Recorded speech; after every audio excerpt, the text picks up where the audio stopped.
channel Edukasi ID seputar dunia pendidikan. Kembali lagi bersama aku Anas Alifidia.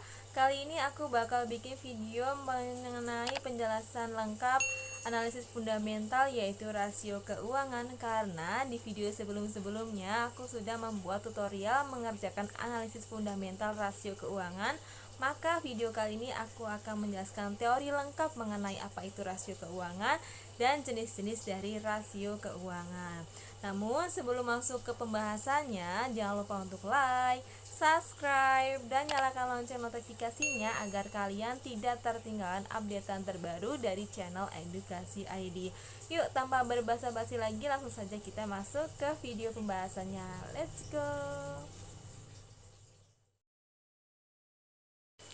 Pembahasan pertama mengenai pengertian rasio keuangan. Apa itu analisis rasio keuangan, jenis-jenis, juga pengertian rasio keuangan? Menurut Hervarindo 2010, arti rasio adalah satu angka yang dibandingkan dengan angka lain sebagai suatu hubungan. Sedangkan menurut Jonathan Golin 2001 berpendapat bahwa rasio adalah suatu angka digambarkan dalam suatu pola yang dibandingkan dengan pola lainnya serta dinyatakan dalam presentase. Sedangkan keuangan adalah sesuatu yang berhubungan dengan akuntansi seperti pengelolaan keuangan dan laporan keuangan. Jadi, pengertian arti rasio keuangan adalah indeks yang menghubungkan dua angka akuntansi yang diperoleh dengan membagi satu angka dengan angka lainnya. Setelah mengetahui pengertian rasio keuangan, analisis merupakan suatu usaha untuk mengamati secara detail pada suatu hal atau benda dengan cara menguraikan komponen-komponen pembentuknya atau menyusun komponen tersebut untuk dikaji lebih lanjut. Analisis juga dapat disebut sebagai proses untuk memecahkan sesuatu ke dalam bagian-bagian yang lebih dalam dan menyatu satu dengan yang lainnya.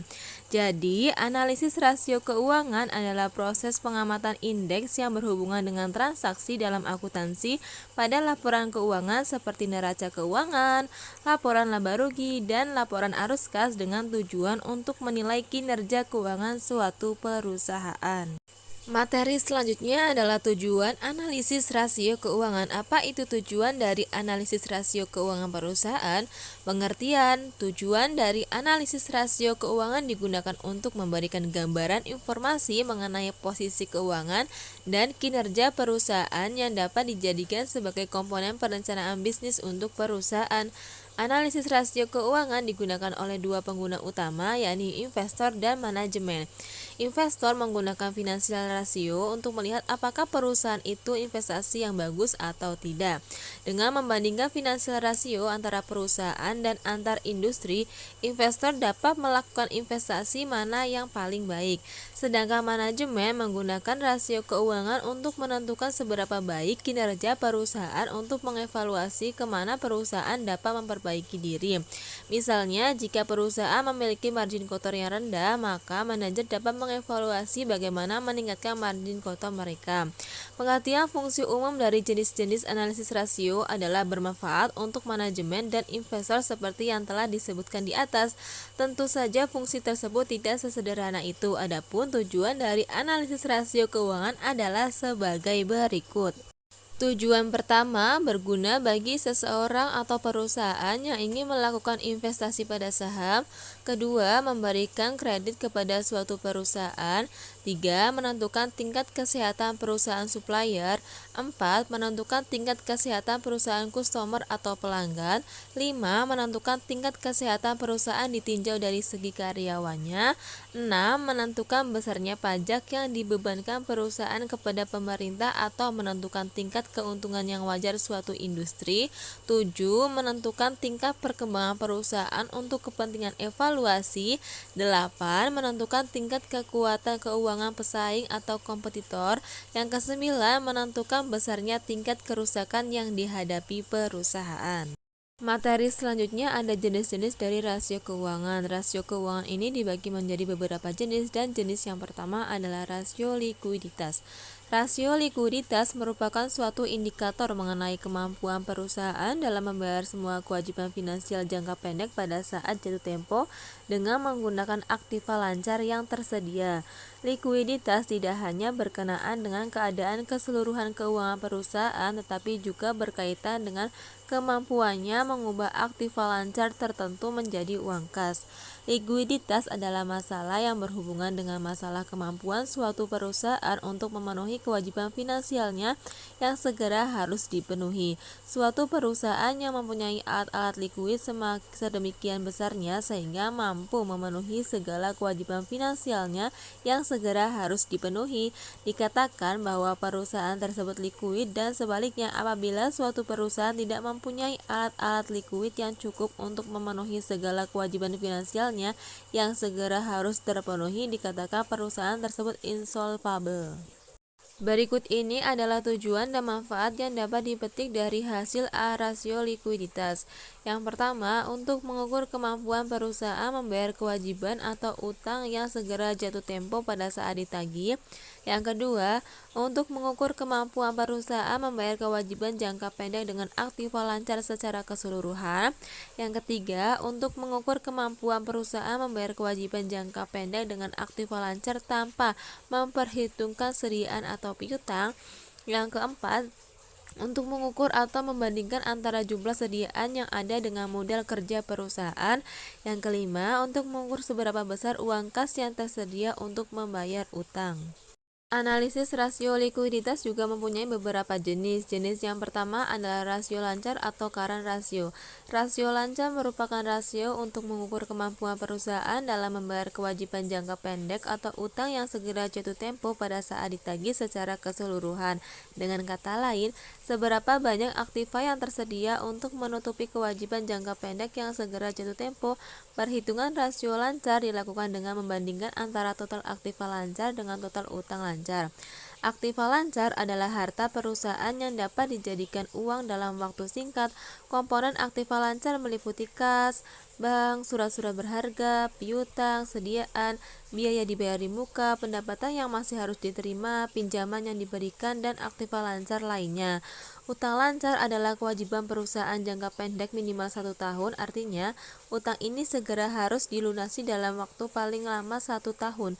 Komponen utang lancar terdiri dari utang dagang, utang bank 1 tahun, utang wesel, utang gaji, utang pajak, utang dividen, biaya diterima di muka, utang jangka panjang yang sudah hampir jatuh tempo, serta utang jangka pendek lainnya. Rumus untuk rasio lancar sendiri yaitu aktiva lancar dibagi dengan utang lancar. Dan untuk jenis yang kedua adalah rasio cepat. Rasio cepat merupakan rasio yang menunjukkan kemampuan perusahaan dalam memenuhi atau membayar kewajiban atau utang lancar dengan aktiva lancar tanpa memperhitungkan nilai sediaan. Untuk mencari quick ratio diukur dengan total aktiva lancar kemudian dikurangi dengan nilai sediaan. Rumus untuk mencari rasio cepat itu ada dua ya. Untuk rumus yang pertama adalah current asset dikurangi dengan inventory dibagi dengan current liabilitas. Dan untuk rumus yang kedua adalah kas ditambah dengan bank ditambah efek ditambah piutang dibagi dengan current liabilitas. Jenis yang ketiga adalah rasio kas. Rasio kas merupakan alat yang digunakan untuk mengukur seberapa besar uang kas yang tersedia untuk membayar utang. Ketersediaan uang kas dapat ditunjukkan dari tersedianya dana kas atau yang setara dengan kas seperti rekening giro atau tabungan dari bank. Rumus rasio kas adalah, di sini rumusnya ada dua ya, yaitu yang pertama adalah cash or cash equivalent dibagi dengan current liabilitas, atau untuk rumus yang kedua adalah kas ditambah dengan bank dibagi dengan current liabilitas. Dan jenis yang keempat adalah rasio perputaran kas. Menurut James Ogill, rasio perputaran kas berfungsi untuk mengukur tingkat kecukupan modal kerja perusahaan yang dibutuhkan untuk membayar tagihan dan membiayai penjualan. Artinya, rasio ini digunakan untuk mengukur tingkat ketersediaan kas untuk membayar tagihan dan biaya-biaya yang berkaitan dengan penjualan. Untuk mencari modal kerja, kurangi aktiva lancar terhadap utang lancar. Modal kerja dalam pengertian ini dikatakan sebagai modal bersih yang dimiliki perusahaan. Sementara itu, modal kerja kotor atau modal kerja saja merupakan jumlah dari aktiva lancar. Hasil perhitungan rasio perputaran kas dapat diartikan sebagai berikut. Yang pertama, Apabila rasio perputaran kas tinggi, ini berarti ketidakmampuan perusahaan dalam membayar tagihannya. Yang kedua, sebaliknya apabila rasio perputaran kas rendah dapat diartikan kas yang tertanam pada aktiva yang sulit dicarikan dalam waktu singkat sehingga perusahaan harus bekerja keras dengan kas yang sedikit. Rumus yang digunakan untuk mencari rasio perputaran kas adalah sebagai berikut. Penjualan bersih dibagi dengan modal bersih. Untuk jenis yang kelima yaitu inventory to net working capital merupakan rasio yang digunakan untuk mengukur atau membandingkan antara jumlah sediaan yang ada dengan modal kerja perusahaan.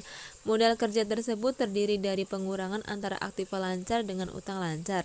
Rumus untuk mencari inventory to net working capital dapat digunakan sebagai berikut. Inventory dibagi dengan current asset dikurangi current liabilitas. Jenis analisis rasio keuangan yang kedua adalah rasio solvabilitas. Menurut Kasmin 2008-151, rasio solvabilitas atau leverage merupakan rasio yang digunakan untuk mengukur sejauh mana aktiva perusahaan dibiayai dengan hutang. Artinya, berapa besar beban utang yang ditanggung perusahaan dibandingkan dengan aktivanya. Dalam arti luas, dikatakan bahwa rasio solvabilitas digunakan untuk mengukur kemampuan perusahaan untuk membayar seluruh kewajibannya, baik jangka pendek maupun jangka panjang apabila perusahaan dibubarkan atau dilikuidasi. Sementara itu, manfaat rasio solvabilitas menurut Kasmin 2008 terdapat 8 manfaat yaitu 1. Untuk menganalisis kemampuan posisi perusahaan terhadap kewajiban kepada pihak lainnya. 2. Untuk menganalisis kemampuan perusahaan memenuhi kewajiban yang bersifat tetap atau seperti angsuran pinjaman termasuk bunga. 3. Untuk menganalisis keseimbangan antara nilai aktiva khususnya aktiva tetap dengan modal. Yang 4. Untuk menganalisis seberapa besar aktiva perusahaan dibiayai oleh hutang.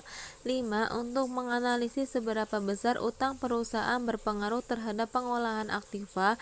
6. Untuk menganalisis atau mengukur seberapa bagian dari setiap rupiah modal sendiri yang dijadikan jaminan utang jangka panjang. 7. Untuk menganalisis berapa dana pinjaman yang segera akan ditagih ada terdapat sekian kalinya modal sendiri. Dan 8 adalah manfaat lainnya. Adapun jenis-jenis rasio yang ada dalam rasio solvabilitas antara lain yang pertama debt to asset ratio. Debt ratio merupakan rasio utang yang digunakan untuk mengukur perbandingan antara total hutang dengan total aktiva.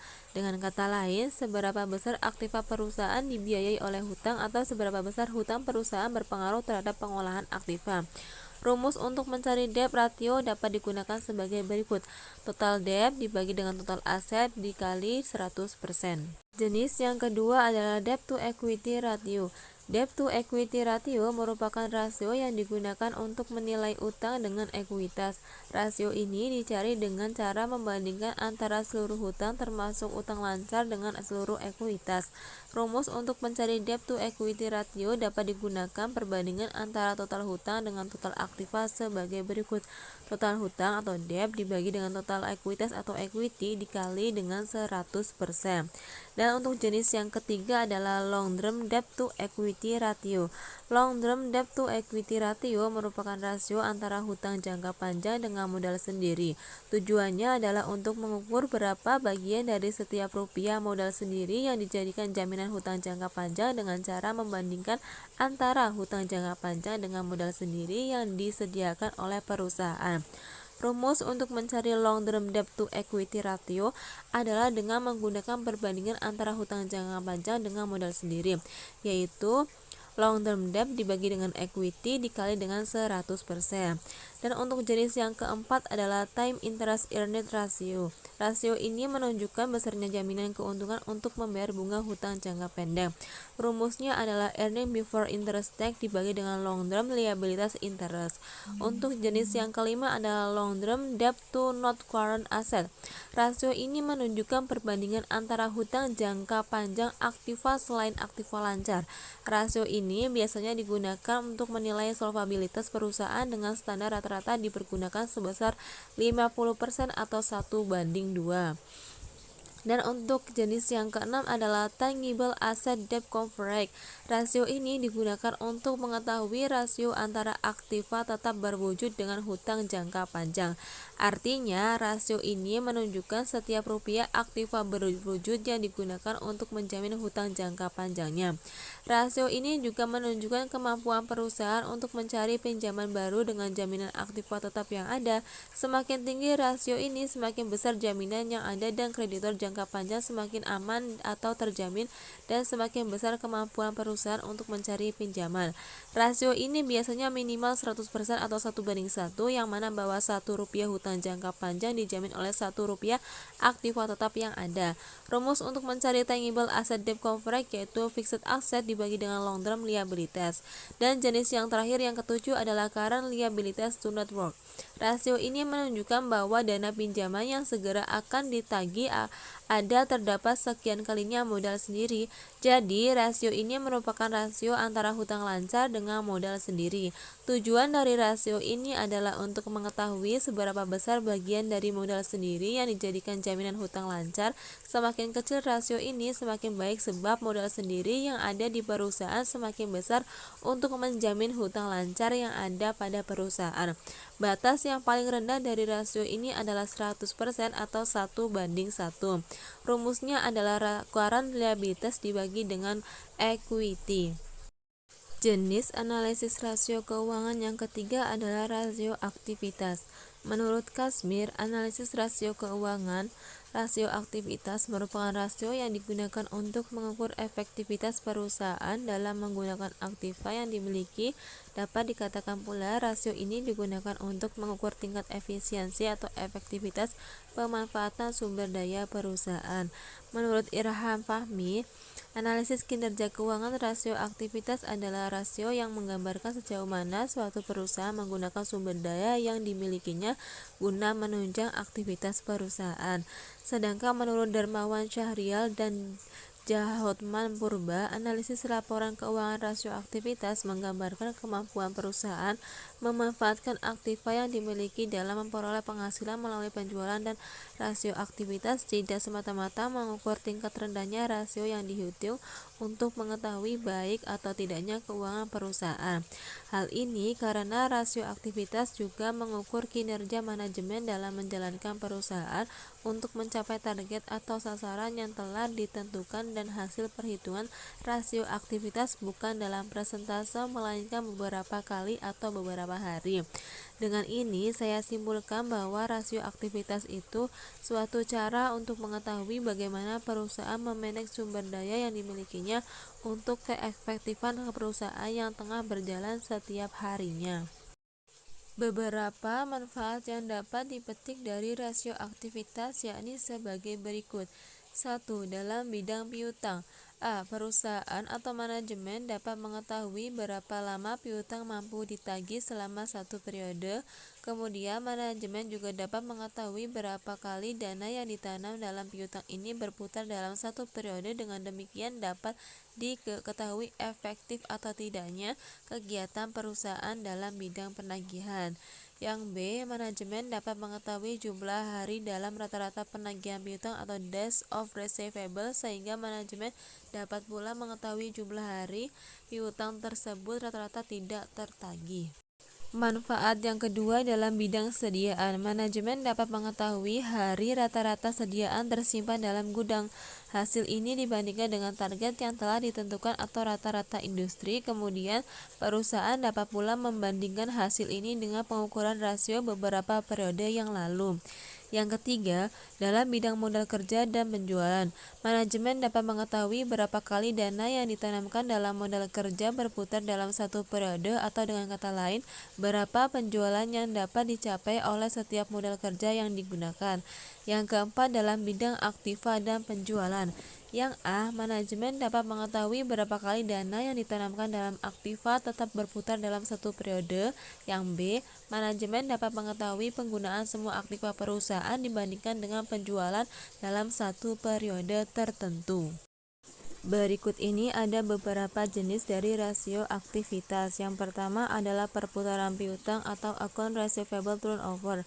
merupakan rasio yang digunakan untuk mengukur berapa lama penagihan piutang selama satu periode atau berapa kali dana yang ditanam dalam piutang ini berputar dalam satu periode. Semakin tinggi rasio menunjukkan bahwa modal kerja yang ditanam dalam piutang semakin rendah atau dibandingkan dengan rasio tahun sebelumnya.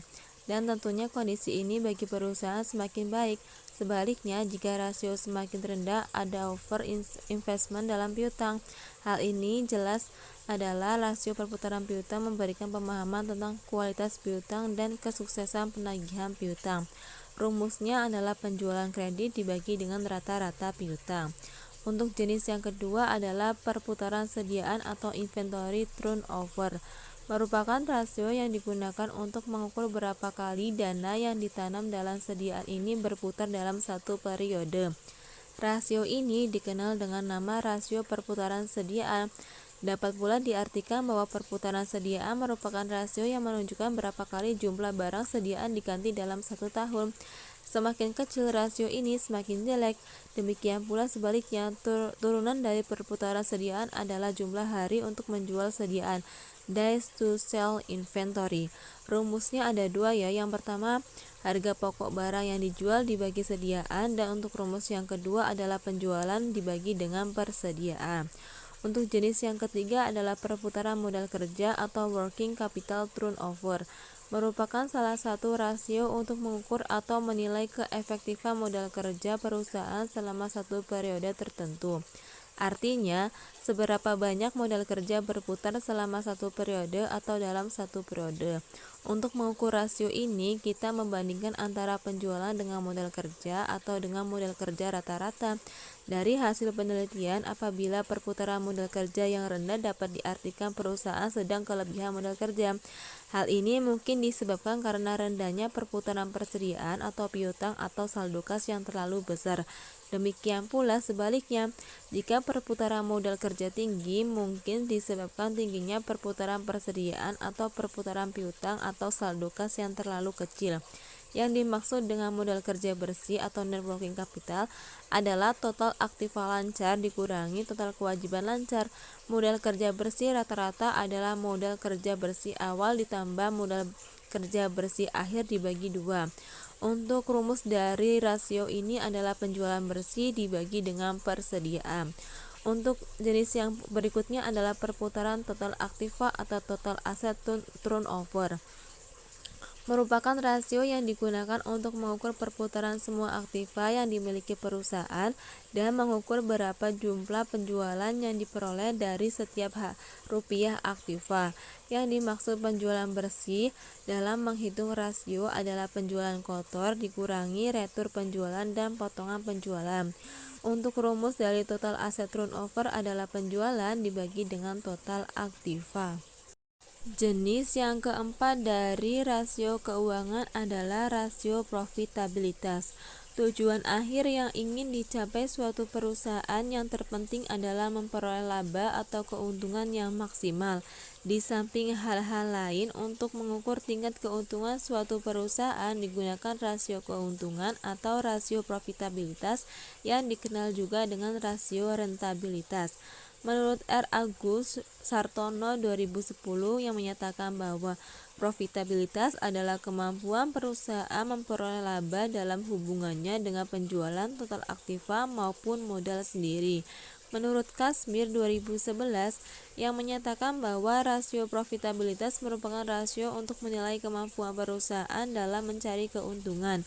Menurut Susan Irawati 2006 yang menyatakan bahwa rasio keuntungan atau profitability ratio adalah rasio yang digunakan untuk mengukur efisiensi penggunaan aktiva perusahaan atau merupakan kemampuan suatu perusahaan untuk menghasilkan laba selama periode tertentu atau biasanya sementara, triwulanan, dan lain-lain, untuk melihat kemampuan perusahaan dalam beroperasi secara efisien. Berdasarkan pendapat para ahli di atas, dapat ditarik kesimpulan bahwa rasio profitabilitas adalah rasio untuk mengukur tingkat efektivitas pengelolaan atau manajemen perusahaan yang ditujukan oleh jumlah keuntungan yang dihasilkan dari penjualan dan investasi. Intinya adalah penggunaan rasio ini menunjukkan efisiensi perusahaan. Rasio profitabilitas juga memiliki tujuan dan manfaat tidak hanya bagi pemilik usaha atau manajemen saja, tetapi juga bagi pihak di luar perusahaan, terutama pihak-pihak yang memiliki hubungan atau kepentingan dengan perusahaan. Tujuan penggunaan rasio profitabilitas bagi perusahaan maupun bagi pihak luar perusahaan yaitu: 1. Untuk mengukur atau menghitung laba yang diperoleh perusahaan dalam satu periode tertentu. Yang kedua, untuk menilai posisi laba perusahaan tahun sebelumnya dengan tahun sekarang. Yang ketiga, untuk menilai perkembangan laba dari waktu ke waktu. Yang keempat, untuk menilai besarnya laba bersih sesudah pajak dengan modal sendiri. Yang kelima, untuk mengukur produktivitas seluruh dana perusahaan yang digunakan baik modal pinjaman maupun modal sendiri. Kemudian ada manfaat dari rasio profitabilitas. Yang pertama, mengetahui besarnya tingkat laba yang diperoleh perusahaan dalam satu periode. Yang kedua, mengetahui posisi laba perusahaan tahun sebelumnya dengan tahun sekarang. Yang ketiga, mengetahui perkembangan laba dari waktu ke waktu. Yang keempat, mengetahui besarnya laba bersih sesudah pajak dengan modal sendiri. Yang kelima, mengetahui produktivitas dari seluruh dana perusahaan yang digunakan baik modal pinjaman maupun modal sendiri. Dalam prakteknya, jenis-jenis rasio profitabilitas yang dapat digunakan menurut Kashmir 2013 yaitu: A. Profit margin atau profit margin on sales. Profit margin on sale atau rasio profit margin atau margin laba atas penjualan merupakan salah satu rasio yang digunakan untuk mengukur margin laba atas penjualan. Cara menggunakan rasio ini adalah dengan membandingkan laba bersih setelah pajak dengan penjualan bersih. Terdapat dua rumus untuk mencari profit margin menurut Kashmir 2013 yaitu sebagai berikut. Yang pertama, untuk margin laba kotor dengan rumus penjualan bersih dikurangi harga pokok penjualan dibagi dengan sales atau penjualan. Margin laba kotor menunjukkan laba yang relatif terhadap perusahaan dengan cara penjualan bersih dikurangi harga pokok perusahaan. Rasio ini merupakan cara untuk menetapkan harga pokok. Yang kedua, untuk margin laba bersih dengan rumus EAIT dibagi dengan sales atau penjualan. Margin laba bersih merupakan ukuran keuntungan dengan membandingkan antara laba setelah bunga dan pajak dibandingkan dengan penjualan. Rasio ini menunjukkan pendapatan bersih perusahaan atas penjualan. Untuk yang B adalah ROI. ROI merupakan rasio yang menunjukkan hasil return atas jumlah aktiva yang digunakan dalam perusahaan. ROI juga merupakan suatu ukuran tentang efektivitas manajemen dalam mengelola investasi. Di samping itu, hasil pengembalian investasi menunjukkan produktivitas dari seluruh dana perusahaan, baik modal pinjaman maupun modal sendiri. Semakin kecil atau rendah rasio ini, semakin kurang baik. Demikian pula sebaliknya. Artinya, rasio ini digunakan untuk mengukur efektivitas dari keseluruhan operasi perusahaan. Rumus dari return on investment dapat digunakan sebagai berikut: ROI, margin laba bersih dikali dengan perputaran total aktiva. Untuk yang C adalah return on equity atau ROE. Hasil pengembalian ekuitas atau return on equity atau rentabilitas modal sendiri merupakan rasio untuk mengukur laba bersih sesudah pajak dengan modal sendiri.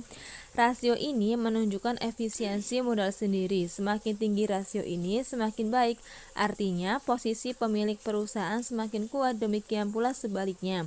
Rumus untuk mencari return on equity dapat digunakan sebagai berikut: earning after interest and tax dibagi dengan equity atau modal. Jenis analisis rasio keuangan yang kelima adalah rasio nilai pasar. Rasio ini merupakan indikator untuk mengukur mahal murahnya suatu saham, digunakan untuk membantu investor dalam mencari saham yang dimiliki potensial keuntungan dividen yang besar sebelum melakukan penanaman modal berupa saham.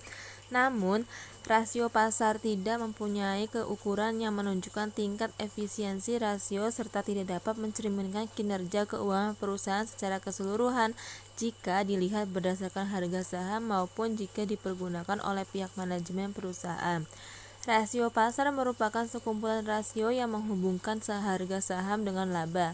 nilai buku per saham, dan dividen. Rasio ini memberikan petunjuk mengenai apa yang dipikirkan investor atas kinerja perusahaan di masa lalu serta prospek di masa mendatang. Rasio ini memberikan informasi seberapa besar masyarakat atau investor atau para pemegang saham menghargai perusahaan, sehingga mereka mau membeli saham perusahaan dengan harga yang lebih tinggi dibandingkan dengan nilai buku saham. Rasio pasar mengukur harga pasar saham perusahaan relatif terhadap nilai bukunya. Sudut pandang rasio ini lebih banyak berdasarkan pada sudut pandang investor ataupun calon investor, meskipun pihak manajemen juga berkepentingan dalam rasio ini. Rasio pasar mengukur harga pasar saham perusahaan relatif terhadap nilai bukunya. Sudut pandang rasio ini lebih banyak berdasar pada sudut pandang investor ataupun calon investor. Meskipun pihak manajemen juga berkepentingan rasio ini, rasio modal saham atau rasio pasar ini terdiri dari beberapa rasio, yaitu untuk jenis yang pertama adalah rasio pendapatan per lembar saham atau earning per share. Earning per share atau EPS biasanya menjadi perhatian pemegang saham pada umumnya atau calon pemegang saham dan manajemen. EPS menunjukkan jumlah uang yang dihasilkan atau return dari setiap lembar saham. Semakin besar nilai EPS, semakin besar keuntungan yang diterima pemegang saham. Seorang investor membeli dan mempertahankan saham suatu perusahaan dengan harapan akan memperoleh dividen atau capital gain. Laba biasanya menjadi dasar penentu pembayaran dividen dan kenaikan harga saham di masa mendatang. Oleh karena itu, para pemegang saham biasanya tertarik dengan angka EPS yang dilaporkan perusahaan. EPS hanya dihitung untuk saham biasa. Berikut rumus EPS yang biasa digunakan, yaitu laba bersih dikurangi dividen saham istimewa dibagi dengan rata-rata tertimbang jumlah lembar saham biasa yang beredar. Dan untuk jenis yang kedua yaitu ada rasio harga laba atau price earning ratio. Price earning ratio atau PER menunjukkan berapa banyak investor bersedia membayar untuk tiap rupiah dari laba yang dilaporkan. Oleh para investor, rasio ini digunakan untuk memprediksi kemampuan perusahaan dalam menghasilkan laba di masa yang akan datang. Kesediaan para investor untuk menerima kenaikan PER sangat bergantung pada prospek perusahaan. Perusahaan dengan peluang tingkat pertumbuhan yang tinggi biasanya memiliki PER yang tinggi. Sebaliknya, perusahaan dengan tingkat pertumbuhan yang rendah cenderung memiliki PER yang rendah. Untuk menghitung PER ini, kita menggunakan rumus harga pasar per lembar saham dibagi pendapatan per lembar saham dikali 1 kali. Dan untuk jenis yang ketiga ada rasio pasar per buku atau market to book value ratio. Rasio ini menunjukkan berapa besar nilai perusahaan dari apa yang telah atau sedang ditanamkan oleh pemilik perusahaan. Semakin tinggi rasio ini, semakin besar tambahan wealth atau kekayaan yang dinikmati oleh pemilik perusahaan. Jika harga pasar berada di bawah nilai bukunya, investor memandang bahwa perusahaan tidak cukup potensial. Bila seorang investor pesimistik atau prospek suatu saham, banyak saham dijual pada harga di bawah nilai bukunya. Sebaliknya, jika investor optimistik, maka saham dijual dengan harga di atas nilai bukunya. Untuk menghitung rasio ini menggunakan rumus harga pasar per saham dibagi dengan nilai buku per saham dikali 1 kali. Book value per share atau nilai buku per saham dihitung dengan membagikan ekuitas saham biasa dengan jumlah saham yang beredar. Untuk jenis yang keempat ada rasio pendapatan dividen atau dividend yield ratio. Dividend yield adalah dividen yang dibayarkan dibagi dengan harga saham sekarang. Dividend yield dinyatakan dalam bentuk persentase yang merupakan salah satu komponen dari total return atau total return sama dengan yield ditambah price change. Dividend yield merupakan sebagian dari total return yang akan diperoleh investor. Biasanya perusahaan yang mempunyai prospek pertumbuhan yang tinggi akan mempunyai dividend yield yang rendah karena dividen sebagian besar akan diinvestasikan kembali. Kemudian karena perusahaan dengan prospek yang tinggi akan mempunyai harga pasar saham yang tinggi, yang berarti pembaginya tinggi, maka dividen yield untuk perusahaan macam ini akan cenderung lebih rendah. Untuk rumusnya sendiri adalah dividen per lembar saham dibagi dengan harga per lembar saham dikali 100%. Dan untuk jenis yang terakhir yaitu jenis yang kelima ada rasio pembayaran dividen atau dividend payout ratio. Rasio ini melihat bagian pendapatan yang dibayarkan sebagai dividen kepada investor. Bagian lain yang tidak dibagikan akan diinvestasikan kembali ke perusahaan. Perusahaan yang mempunyai tingkat pertumbuhan yang tinggi akan mempunyai rasio pembayaran dividen yang rendah. Sebaliknya, perusahaan yang tingkat pertumbuhannya rendah akan mempunyai rasio yang tinggi. Pembayaran dividen juga merupakan kebijakan dividen perusahaan. Semakin besar rasio ini, maka semakin lambat atau kecil pertumbuhan pendapatan perusahaan. Rumus untuk menghitung rasio ini adalah dividen per lembar saham dibagi dengan pendapatan per lembar saham dikali 100%. Nah, itu tadi adalah penjelasan lengkap mengenai analisis fundamental rasio keuangan ya, dan jenis-jenisnya. Aku sudah menjelaskan secara lengkap mengenai tujuan, pengertian, manfaat, serta rumus-rumus dan jenis-jenis dari analisis rasio keuangan. So, karena di video-video sebelumnya aku baru membuat tutorial mengerjakan analisis fundamental rasio keuangan itu kalau nggak salah 3 ya, dari analisis likuiditas, solvabilitas, dan profitabilitas ya. Maka di video kali ini aku akan menambahkan tutorial-tutorial yang belum aku upload di YouTube aku. Makanya jangan lupa untuk nyalakan lonceng notifikasinya agar kalian tidak tertinggal updatean dari channel Edukasi ID. Yuk kita langsung saja masuk ke tutorial mengerjakan analisis rasio keuangan. Let's go. Oke, di sini kita akan bahas mengenai rasio profitabilitas. Sebelum kita ke tutorial mengerjakannya, aku akan membahas mengenai apa itu rasio profitabilitas. Rasio profitabilitas atau profitability ratio adalah rasio atau perbandingan untuk mengetahui kemampuan perusahaan untuk mendapatkan laba, profit dari pendapatan atau earning terkait penjualan, aset, dan ekuitas berdasarkan dasar pengukuran tertentu. Rasio-rasio profitabilitas atau profitability ratio adalah diperlukan untuk mencatat transaksi keuangan biasanya dinilai oleh investor dan kreditur atau bank. Untuk menilai jumlah laba investasi yang akan diperoleh oleh investor dan besaran laba perusahaan untuk menilai kemampuan perusahaan membayar utang kepada kreditur berdasarkan tingkat pemakaian aset dan sumber daya lainnya sehingga terlihat tingkat efisiensi perusahaan. Lalu di sini aku juga udah membuat perhitungan dari rasio profitabilitas ya. Di sini aku menggunakan perusahaan BSDE Tbk dengan tahun pengamatan 3 tahun yaitu dari tahun 2017 dan tahun 2019. Di sini aku udah buat jenis-jenis dari rasio profitabilitas yaitu ada ROA, ROE, GPM, MLO, dan MPM. ROA itu adalah return on asset ratio atau bisa disebut juga dengan rasio pengembalian aset. Rumusnya yaitu laba bersih dibagi dengan total aset. Di sini udah ada hasilnya yaitu 11% untuk tahun 2017, 3% untuk tahun 2018, dan 6% untuk tahun 2019. Datanya bisa kalian ambil di laporan keuangan perusahaan yang kalian analisis ya.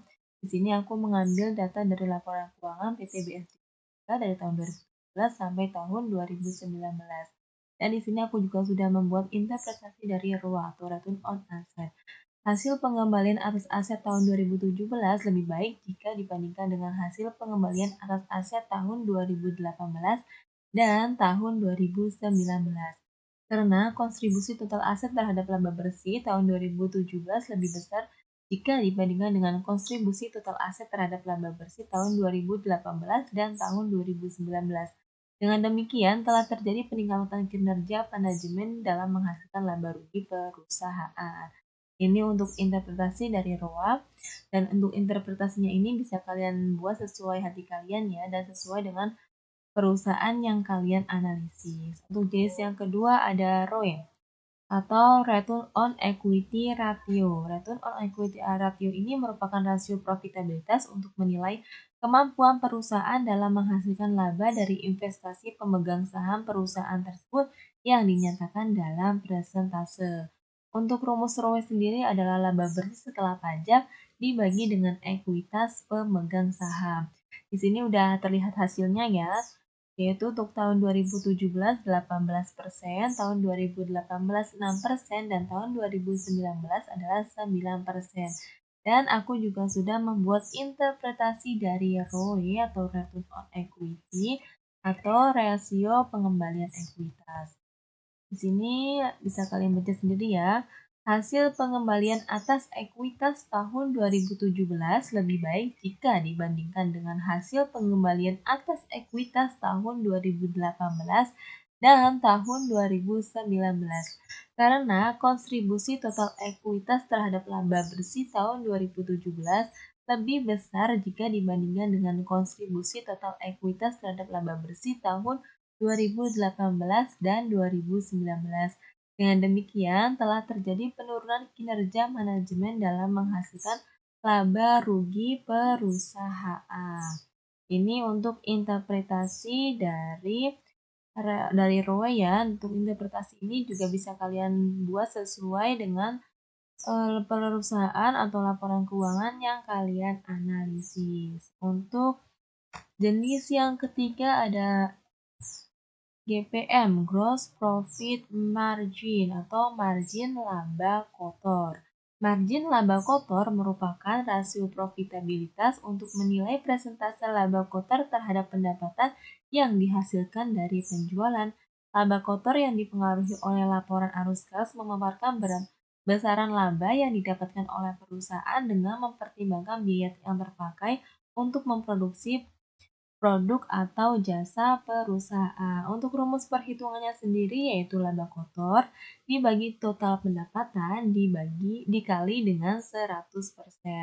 Di sini sudah terlihat hasilnya ya untuk tahun 2017 832%, tahun 2018 ada 468% dan di tahun 19 534%. Di sini aku juga udah membuat interpretasi dari gross profit margin. Ini dia. Margin laba kotor pada tahun 2017 lebih baik jika dibandingkan dengan margin laba kotor tahun 2018 dan tahun 2019. Karena kontribusi penjualan bersih terhadap laba kotor di tahun 2017 lebih besar dibandingkan dengan kontribusi penjualan bersih terhadap laba kotor di tahun 2018 dan tahun 2019. Dengan demikian, telah terjadi penurunan kinerja manajemen dalam menghasilkan laba perusahaan. Jadi, kalau margin gross profit marginnya ini menurun, maka telah terjadi penurunan kinerja manajemen dalam perusahaan tersebut. Tapi kalau meningkat, maka telah terjadi peningkatan kinerja manajemen dalam perusahaan tersebut. Kita lanjut ke jenis berikutnya yaitu ada MLO. Nah, MLO atau margin laba operasional. Margin laba operasional atau operating profit margin adalah rasio yang digunakan untuk mengukur besarnya persentase laba operasional atas penjualan bersih. Rasio dihitung dengan membagi laba operasional terhadap penjualan bersih. Laba operasional dihitung sebagai hasil pengurangan antara laba kotor dan beban operasional. Di sini aku juga udah menghitung MLO-nya ya atau margin laba operasional. Bisa kalian lihat sendiri untuk tahun 2017 MLO-nya sebesar 555%, tahun 2018 MLO-nya sebesar 213%, dan untuk tahun 2019 MLO-nya sebesar 267%. Di sini aku juga udah membuat interpretasi atau analisis MLO-nya. Margin laba operasional tahun 2017 sedikit lebih baik jika dibandingkan dengan margin laba operasional di tahun 2018 dan tahun 2019 karena kontribusi penjualan bersih terhadap laba operasional di tahun 2017 sedikit lebih besar jika dibandingkan dengan kontribusi penjualan bersih terhadap laba operasional di tahun 2018 dan 2019. Dengan demikian, telah terjadi penurunan kinerja manajemen dalam hal menghasilkan laba perusahaan. Dalam hal ini, penting bagi perusahaan untuk melakukan efisiensi atas beban operasional yang terlalu besar. Jadi, jika margin laba operasionalnya ini turun, artinya telah terjadi penurunan kinerja manajemennya atau tidak ada efisiensi dalam mengelola beban operasional atau bebannya terlalu besar. Namun, jika margin ini meningkat, maka telah terjadi peningkatan kinerja manajemen. Untuk selanjutnya ada apa lagi nih? Ada analisis NPM atau Net Profit Margin. Net Profit Margin atau margin laba bersih merupakan rasio profitabilitas untuk menilai persentase laba bersih yang didapat setelah dikurangi pajak terhadap pendapatan yang diperoleh dari penjualan. Untuk rumus dari Net Profit Margin sendiri adalah laba bersih setelah pajak dibagi dengan penjualan. Di sini aku udah menghitung dan ini hasilnya ya. Untuk tahun 2017 566%, untuk tahun 2018 173%, untuk tahun 2019 330%. Aku juga udah membuat interpretasi atau analisis dari net profit margin. Nah, ini dia. Net profit margin di tahun 2017 lebih baik jika dibandingkan dengan net profit margin tahun 2019 dan 2018 karena kontribusi penjualan bersih terhadap laba bersih di tahun 2017 lebih besar jika dibandingkan dengan kontribusi penjualan bersih terhadap laba bersih tahun 2018 dan tahun 2019. Nah, di video kali ini aku akan membahas mengenai tutorial mengajarkan rasio nilai pasar karena di video sebelumnya aku sudah membahas mengenai tutorial mengerjakan analisis rasio profitabilitas. Kali ini kita akan bahas mengenai jenis rasio keuangan yang kelima, yaitu rasio nilai pasar. Di sini aku sudah menyediakan tabel yang sudah aku hitung ya, dan ini hasilnya. Di video sebelumnya atau di penjelasan sebelumnya aku udah jelaskan mengenai jenis-jenisnya dari rasio nilai pasar, yaitu ada EPS, per, MBF, DY, itu DPRD, dan juga membahas mengenai rumus-rumusnya. Maka di sini kita akan bahas lagi. Di sini aku menggunakan perusahaan BSD ITBK dengan tahun pengamatan 3 tahun, yaitu tahun 2017 sampai 2019. Nah, ini aku udah bikin perhitungannya dan ini interpretasinya nanti akan aku bacakan. Nah, untuk jenis yang pertama yaitu ada EPS atau earning per share. EPS ini rumusnya adalah laba bersih dikurangi dividen saham istimewa dibagi dengan rata-rata terima jumlah lembar saham biasa yang beredar. Untuk nominalnya EPS ini kalian bisa ambil di catatan atas laporan keuangan di laporan perusahaan yang kalian analisis. Nah, kalian bisa lihat di situ. Di situ udah ada secara lengkap berapa saham beredarnya, berapa rata-rata sahamnya, laba bersihnya, dan dividen saham istimewanya berapa. Di situ kalian bisa lihat untuk mengerjakan EPS ini. Dan untuk interpretasi dari EPS ini aku juga udah buat. Pada tahun 2017, BSDE mempunyai nilai EPS di tahun 2018 dan 2019, di mana tahun 2017 EPS sebesar 263 dan di tahun 2018 dan 2019 sebesar 73 dan 165. Hal ini menunjukkan bahwa di tahun 2017 perusahaan cukup mendapat laba untuk membayar lebih banyak uang kepada pemegang saham atau keuntungan yang diperoleh pemegang saham semakin besar di tahun 2017. Berbeda dengan tahun 2018 dan tahun 2019 yang jumlah EPS-nya menurun ya, maka saham yang dibagikan atau dibayarkan kepada pemegang saham juga menurun.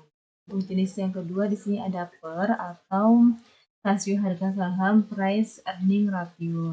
Per ini rumusnya adalah harga pasar per lembar saham dibagi dengan pendapatan per lembar saham dikali 1 kali. Untuk nominalnya ini kalian juga bisa lihat di catatan atas laporan keuangan perusahaan. Di situ sudah lengkap banget mengenai saham-saham yang ada di perusahaan. Atau kalau enggak, kalian bisa buka website perusahaan yang kalian analisis. Di situ juga sudah ada saham-saham yang dipunyai perusahaan mengenai saham beredar, harga saham per lembar. Di situ sudah ada semua ya di web perusahaan. Kalian bisa lihat. Untuk interpretasinya dari per, aku juga udah membuat interpretasi dari price earning ratio. BSDE memiliki per sebesar 44, 184, dan 68 pada tahun 2017, 2018, dan 2019.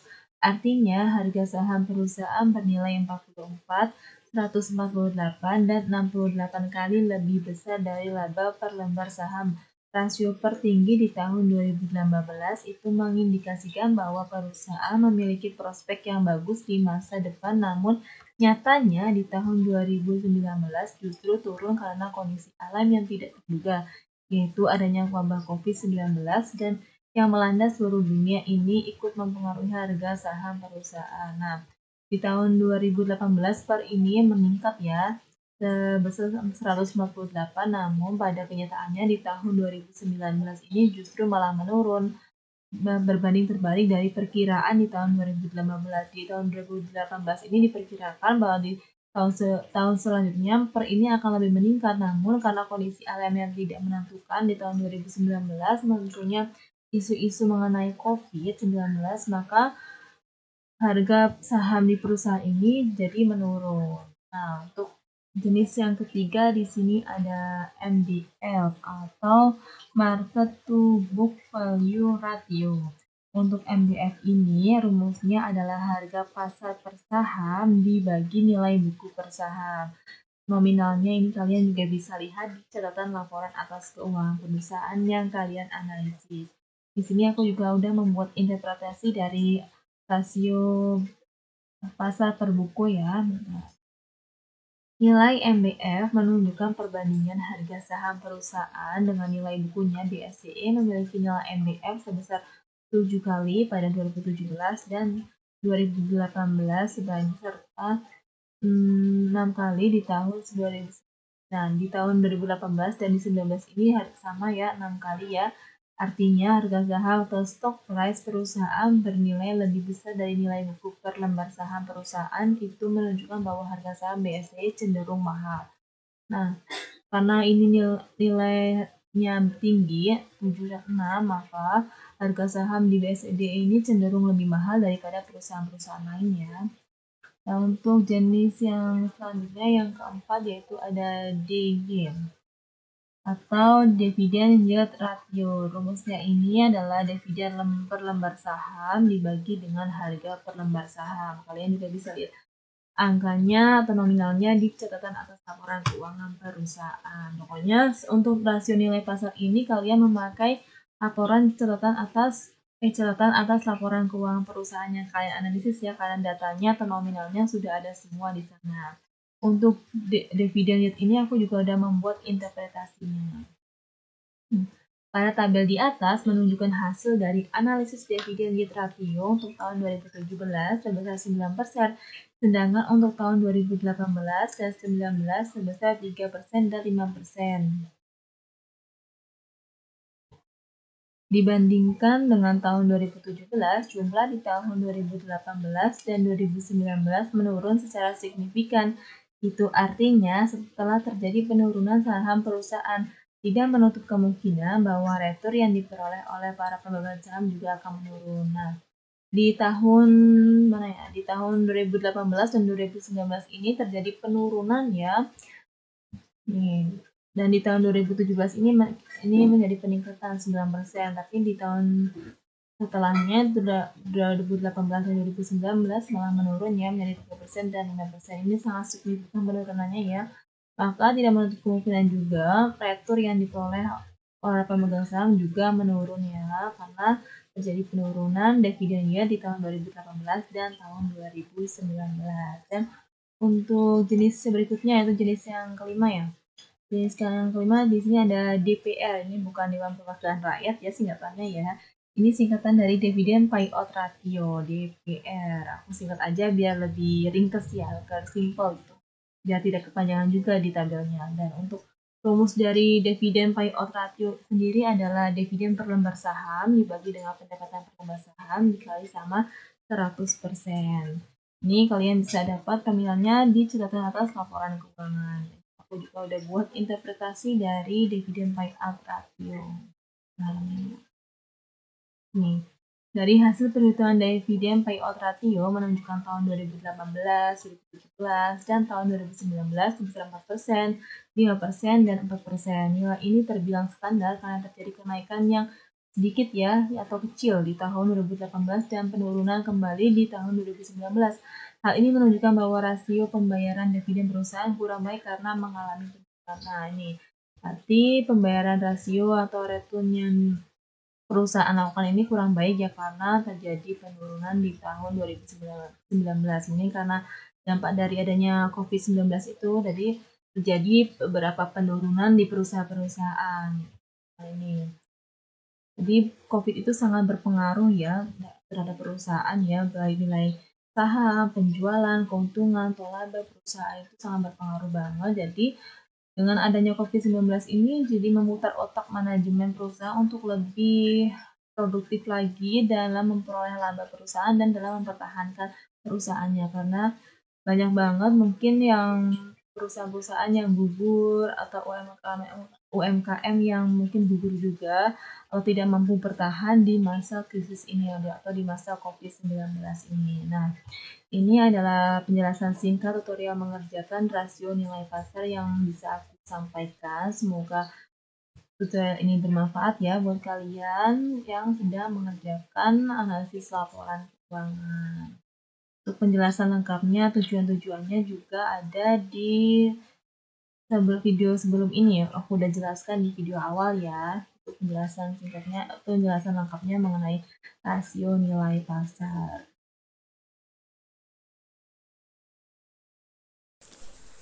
Nah, di sini aku akan menyimpulkan pembahasan yang sudah dibahas di awal video tadi ya.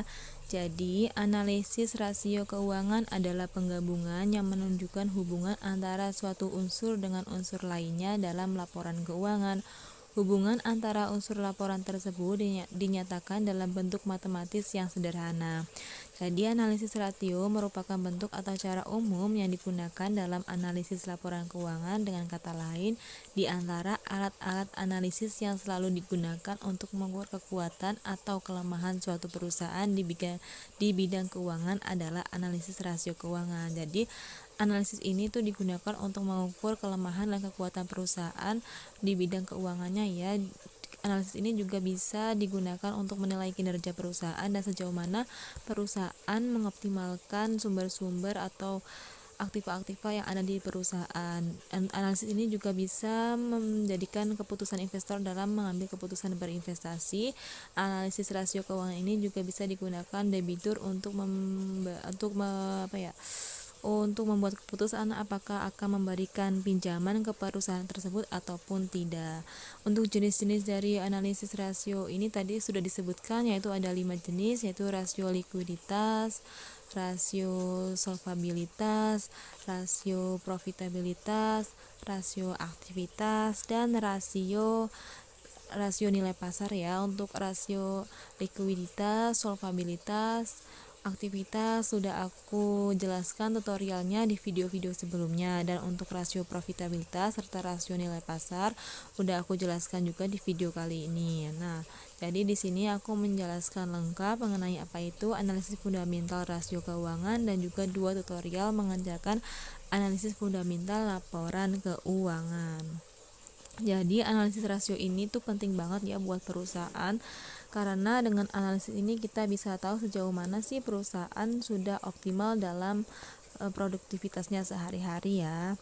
Jadi ini tuh penting banget ya untuk perusahaan, karena ini juga selain untuk perusahaan, analisis ini juga penting juga untuk pihak-pihak bank, debitur, kreditur, dan juga pihak-pihak investor atau calon investor serta manajemen. Karena dengan analisis rasio ini tuh investor bisa tahu seberapa besar sih keuntungan yang mereka dapat dan seberapa besar return yang bisa dikembalikan atau yang bisa diperoleh para investor. Jadi rasio ini penting dilakukan oleh perusahaan-perusahaan untuk mengetahui tingkat finansial perusahaan itu sudah baik atau belum ya.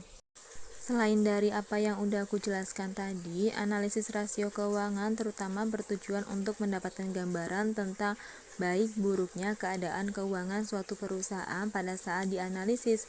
Berdasarkan hasil analisis tersebut, manajemen akan memperoleh suatu informasi tentang kekuatan dan kelemahan perusahaan. Informasi tersebut dapat membantu manajer dalam memahami apa yang perlu dilakukan perusahaan. Selain itu, manajer dapat membuat keputusan-keputusan penting di masa yang akan datang.